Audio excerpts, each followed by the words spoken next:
Some women clear their calendars to have a mammogram.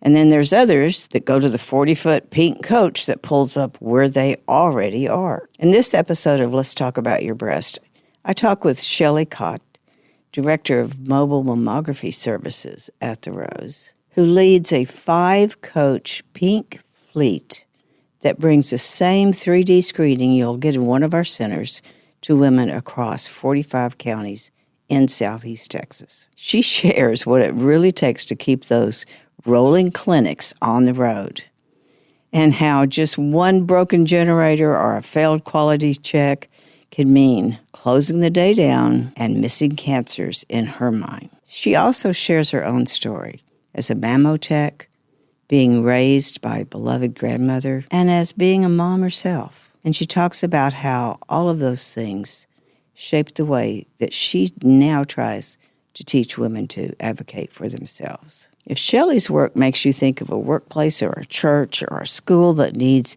easier access to mammograms, share this episode. And as always, your donation to the Rose helps us take care of another woman. Welcome to Let's Talk About Your Breast, a podcast brought to you by the Rose, Breast Imaging Center of Excellence and a Texas treasure. I'm Dorothy Gibbons, your host and co-founder of the Rose. During this season, you'll also be hearing from co-host Roxanne Hayford and others as we bring you stories from survivors, physicians, caregivers, researchers, employees, and supporters.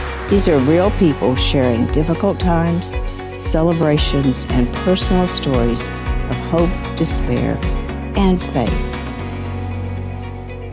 Shelly, thank you so much for coming in this morning and being with us. Well, thank you. Thanks for having me. I'm excited. Good, good.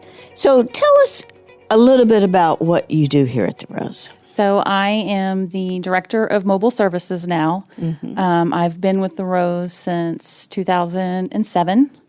A long time. A long time, yes. So right now in my position is just overseeing the mobile program. I'm, responsible for a big team and 5 coaches, getting out in the community and, servicing the women out there in 45 counties. So tell me a little bit, how does someone schedule the mobile? So they can either reach out through their doctor's office. Mm-hmm. We have certain doctor's offices, clients that we go to, partnerships where that particular facility is responsible for getting us a schedule for the mobile. And then we have like our school districts, our corporate sites that use an online scheduling system. And so they could schedule online. But if they're going to, how do they even set a date with you? So our community engagement team is responsible for reaching out to the different partnerships and telling them about the Rose Mobile and seeing if they want us to come out. And then they are responsible for picking dates and getting it on a calendar. And then from there, they're on our calendar, which is booked out a year in advance. Mm-hmm. And then we go out to the mobile event. So are the services on the mobile mammography coaches, are they the same as you'd get in a center? Absolutely, they are. So okay, same machine? Same machine. The techs are all trained the same way. It's the same equipment, same computer scheduling program, the PAC system that we use, everything is the same. The only big difference right now is that on our mobiles, we only see screening, where at the centers, they do diagnostics, biopsies, and then bone densities. But we're looking forward to a time when we can at least do follow-up on the mobile, absolutely. right? Absolutely. Are you excited about that? I am excited about it. Yes, I am. So it's something that, that I think that we should offer. We go out and we provide the screening mammogram. Why not, do the follow-up? You know, so, it'll be a little work and getting the procedure and the protocol set up, but I'm certainly excited about it. And when you say 45 counties, how far away is the counties? Counties that Rusk County is far. Matagorda. We go as far as Beaumont. We go as far. We have gone to Victoria. We'll go as far as LaGrange. We go to Lufkin. We go quite a bit. quite a bit. 5 of these coaches. 5 of these coaches. Okay, so what drives you nuts as a director As a of director. this? When they break down and I have to cancel a site, I mean, in these patients that are scheduled, they've been scheduled for a month to 2 months already. And so when I don't have a coach that can go out and with the coach, you have to think it's big. It has a lot of moving parts, and in the coach, we've got the mammo equipment. We've got a UPS. It's a big battery that powers the mammo equipment. We have the generator. So if something goes down, then we can't go out. And so then we have to cancel the mobile event. We obviously offer rescheduled dates. But even when you offer a rescheduled date, you don't get all the women back on. And I just wonder, did we miss a cancer at that point? So that is my biggest worry. Yeah. But you're right. It's not just the coach itself. It could be anything. I mean, we could get to a site, and so our mammo techs have to do daily QC because these coaches are constantly moving. They're not in one place. And so if for some reason the QC doesn't pass and we're not able to troubleshoot it or have a service engineer come out, then we're done. We can't continue because then we're not providing the standard of care to do the mammogram. So now you know a lot about QC because you had that job at one time. I did. Yes, you are a technologist. I am a technologist. Yes. And what made you go to radiology school? To radiology school. Well, when I first got out of high school, I went to college, community college. I had no clue what I wanted to do. It was more of, you're supposed to go to college, you've got to get some type of training or a degree. I went the first year, nobody was taking roll. I felt out of place. I thought, I don't really know what I want to do right now, So I stepped back. I just worked, some office jobs. And then later in life, when my husband came to me and said he wanted to be a police officer, and I thought, of all the jobs, why do you pick the dangerous job? And I thought, I've really got to do something to provide, and grow. And so I started looking into different medical programs, and radiology stood out. I liked that you could go into the different modalities. I was, I kind of was on the fence about maybe being a nurse, but then when I looked at radiology, and you could do MRI, you could do CT, you could do mammo, and so I liked that. So I can't imagine how that would equate, but that makes sense because it is very versatile. It is, yes. And it is the kind of job you can pretty much know you're going to have a job. Right. Yeah. Absolutely. Because there's such a need. Oh, my goodness. Yes. Yeah. Absolutely. So mammo, how did you? So X-ray school was 2 years long, and then you had mammo was a 6-week program.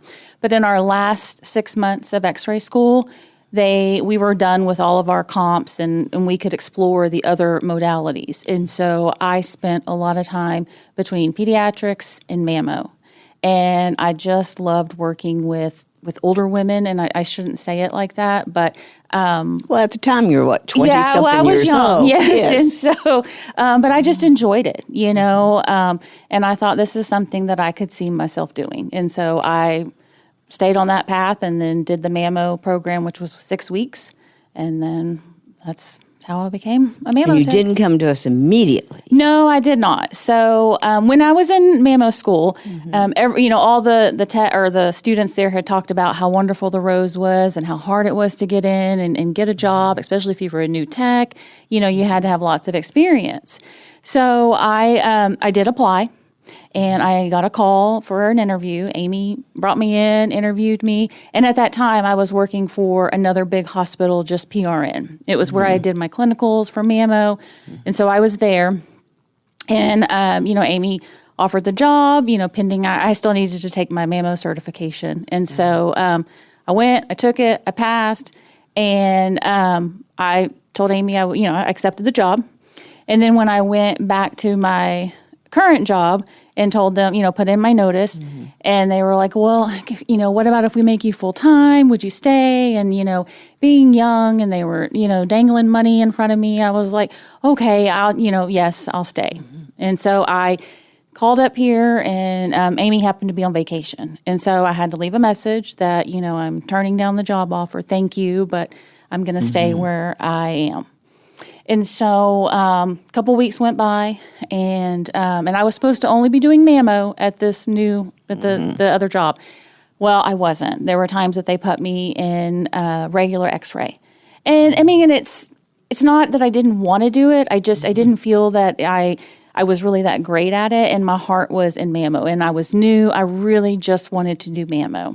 And so Amy called and said, hey, out of the blue, she said, hey, I'm back from out of town, and I see that you turned the job down. Why? I really want you to come. And, and she finally ended it with, don't answer me right now. I want you to talk to your husband, and then you call me back tomorrow and you tell me that you're going to start.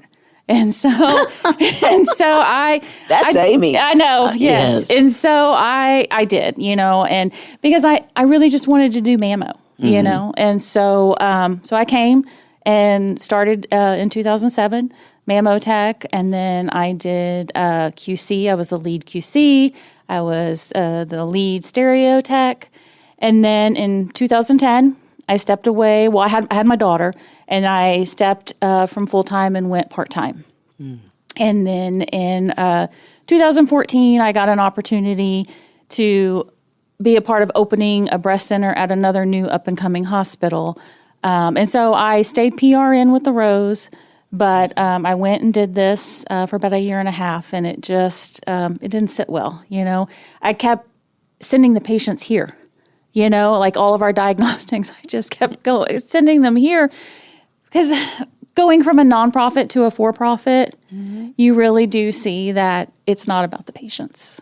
And so it was what was best for the doctors or the hospital, not for the patients. And so I came back, and I've been here ever since.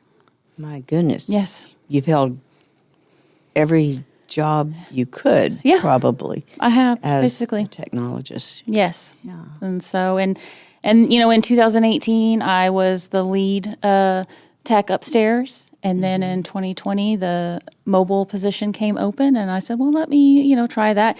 Never gone out on mobile before. I just decided I'm going to jump into this and go for it. And I truly. You had not gone out? I'd never gone out on mobile once. Not once. Oh, my goodness. Yes. So. And we already had the coaches in. All right. We had 2 coaches. And then we had Misty and Rosie. And then Hope was in the process of being built at that time. Right. So, but yes. So, and for mobile, I either you love it or you don't when you're out there. So. What makes it different, though, from a technologist point of view? I think one is you're just doing screenings. There isn't a lot of the outside or background noise out there. You have your schedule. Your patients are one right after another. It can be very monotonous. You don't have that collegiate thing going on like you would in right at a center. So, but I love it, and I can see why the mammo techs that are on mobile love it. So, absolutely. And they start very early in the morning. They do. So you've got to be available as early as 6 a, and sometimes you're as late as 6 p. It just really depends on where we go. Hitting 45 counties and not doing overnight trips. I mean, some of our drives are 4 hours, sometimes 5 hours round trip. Right. We get to our site. Our first patient starts at 9. Last one's at 3:20. We try to see between 25 and 27 scheduled. On there. So, do you still do mammograms? I do.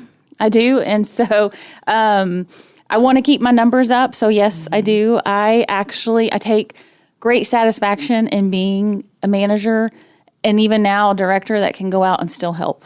I want my team to see that I'm part of them and I'm with them. And so I hope that I can continue to do mammograms. And fill in. And it's also how I can interact with patients. Right. I don't get a lot of interaction being behind the scenes. The big interaction I get is a couple complaints here and there, you know?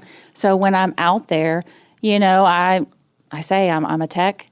Well, and I even tell my team now, the manager and the director, it's a title, but I will always be a mammo tech at heart.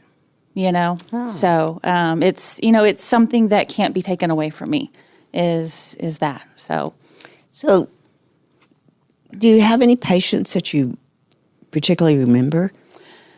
There's so many. I remember, doing biopsies was a big thing, and sitting there and holding a patient's hand while they're getting this biopsy and, knowing that this is probably going to be a cancer and this is going to be life-changing, and just, listening to them and, trying to comfort them and trying to keep them to remain positive, and that, let's just get through this biopsy and, everything's going to be okay and we're going to get this figured out. Let's not worry until it's time. Right. But, I mean, I don't have anyone in particular that stands out just because there's just so many, know. But you've seen plenty of women that were very scared. Yes. Even having a mammogram, which to us seems routine. Right. And, yes. Yeah, absolutely. So how do you calm them down? And, I just, let them know that I tell them what I'm going to do, especially if it's their first time.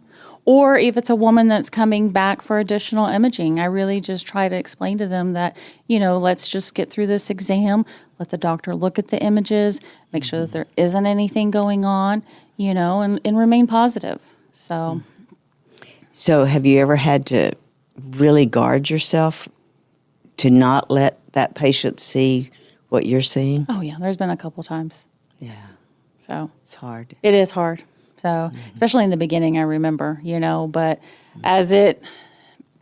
in being someone who doesn't go out all the time, and when I do go out, I have to remember I've got to put that face on that, I'm not showing them any worry in my look or, say something like, oh, because then a patient hears that and they automatically think what, Right. So, even if it's just a look. Yeah. I mean, they're watching everything. Yep, your whole body. Know. I know. It's so fascinating because I find myself when I have other procedures doing the same thing. What is she seeing? Yeah. What is that? Yeah. Did you do both stereo and ultrasound? No, biopsies? just stereo. I would just assist the radiologist with ultrasound. So at one time I thought I might want to get into ultrasound, but then it wasn't for me. I think you have to have special eyes, I say, for it. And so I stayed with the mammo part.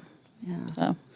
So you touched on this before, but when you said there's a difference in nonprofit and for-profit, what do you think is the most important thing the Rose does? Well, our mission. I mean, we are saving, women's lives and, providing, quality breast services through advocacy and access to care for all. I mean, we're there for them. So. And it doesn't matter, insured or uninsured. It does not. Do you even know? No. There would be so many times, when I worked upstairs, I had no clue if a patient was insured or not. Same with the doctors. Yeah. No clue at all. So it was a patient is a patient. She's someone that needs to get in and get her mammogram and figure out what's going on, or if it's just a screening, make sure that everything is good with her breast. Right. So, yeah. So does your department have fun? We have fun. Oh yeah, we have fun. Yes, and so absolutely, we have little parties here and there, and we like to decorate. Well, your department is kind of known as the rebels or the. We are. Yes, absolutely. So, and you encourage that. I do. I'm competitive in certain things, And you're also a bit of an actress. Oh yeah, I love to get up there and act. You do, though. I mean, you always raise your hand when we're doing our holiday plays. Yeah, I love it. It's fun. I hope we can continue it. I worry, So if you'll come back and we'll do it. No, you'll have someone else that does a lot better script than I ever would. No, you do good. So it's fun. So. And do you do that kind of thing outside?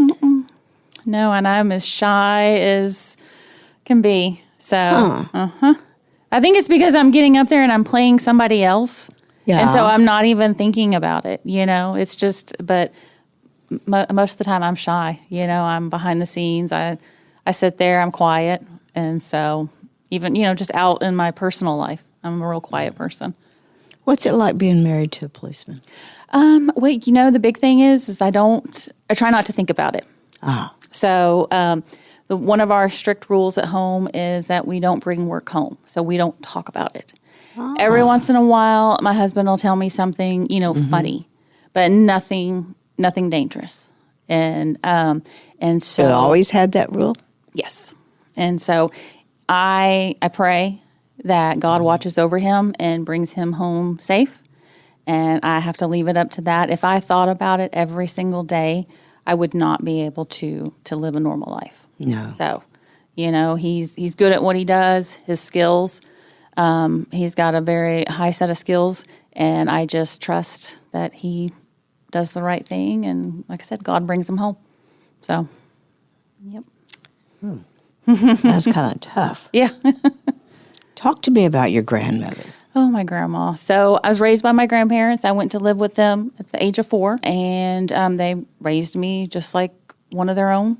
I had a very normal upbringing, very supportive. They loved me. They did whatever they could for me, and she's always just played a big role in my life. She's no longer with us, but she taught me a lot. She taught me about, commitment and working hard and not asking for handouts. And, if you want something, you work for it and show up and do what you're supposed to. And life's going to be hard. It's going to throw some curveballs at you, but you're going to get up and you're going to keep going. And literally, she saved my life. I didn't have anywhere to go, and she stepped in, and so, yes. So she was my mom, so. Was she a good cook? No. No. That is one thing that she was not good at, and so I cannot cook. I try, but I cannot cook. But no, and when she was raised and cooking, it was during the Depression. And so, we ate a lot of salmon from cans, spam. She made this spam casserole that was just horrible. But, I ate it. But no, she was not a good cook. Oh. Nope. But you remember the values and things that she left you with. Absolutely. How did she feel about your daughter?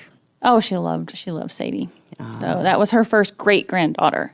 And so, so she was there. She was there with me when she was born. She came and stayed a couple weeks before I had her, and then a couple weeks after. Just because being a new parent and not knowing, Right. I said, well, what am I going to do with her when I get her home? And she's like, oh, she's going to have some instructions attached to her toe. Don't worry about that. And so, and of course, we all know that babies don't come with instructions. No. And so, but. But you believed her, sort of. Yeah, I did. So, but she course. adored her. So, yes. Yeah. So you see a lot of sad cases here. And you've seen a lot of women survive, recover totally. Mm-hmm. You have, even in your own staff, you've seen that. What do you hope for your daughter, Sadie? Well, I hope that, one is I want her to be happy, successful, and healthy. And I want her to be an advocate for herself. And, I want her to understand the importance of taking care of herself, whether it be eating right, exercising, getting all of your routine, checkups done as you get older, and just, taking care of yourself. You have one body, as Dr. Malolo says, you've got one carrying case and that's it. And so you got to take care of it, and so, and I want her to grow up in a world where there's services out there, preventative services out there for the women, So what does being an advocate for yourself mean to you? Standing up and for something. If you feel or you think that something is wrong with your body, then speaking to your doctor and telling them. And then if that doctor just blows you off, then you need to find a different doctor. You've got to keep going. So don't let someone say, oh, you're too young, this couldn't be you, or this doesn't happen to women like you, or, So. No, we know our own bodies. Right. If you had one life lesson that you've learned over all these years of serving and being a mother and being a wife and all the other things, what is that one life lesson that has really carried you? Just being the best that I can, being kind to others. You never know what someone's going through, what their situation is. and, just being kind to them. Yes. Yeah. I'm so surprised when people don't realize the impact of their words or their, Absolutely. Because people don't forget them, I mean, and everyone has said and done things, that they regret. I remember there was a time when my mom was ill in the hospital and I had said something that wasn't very nice, and at that time she was not able to communicate back with me. And I said to myself, I'll never say something mean to someone again, because you never know if you're going to get the chance to apologize or make it right, so. What a strong life lesson that one was. It really was, yes. Wow. So, yep. Well, thank you so much for being with us today. Is there anything else that we need to know about mobile? I mean, I could go on for hours about mobile, I know. But it's the same service you're going to get. Same service that you're going to get at the center.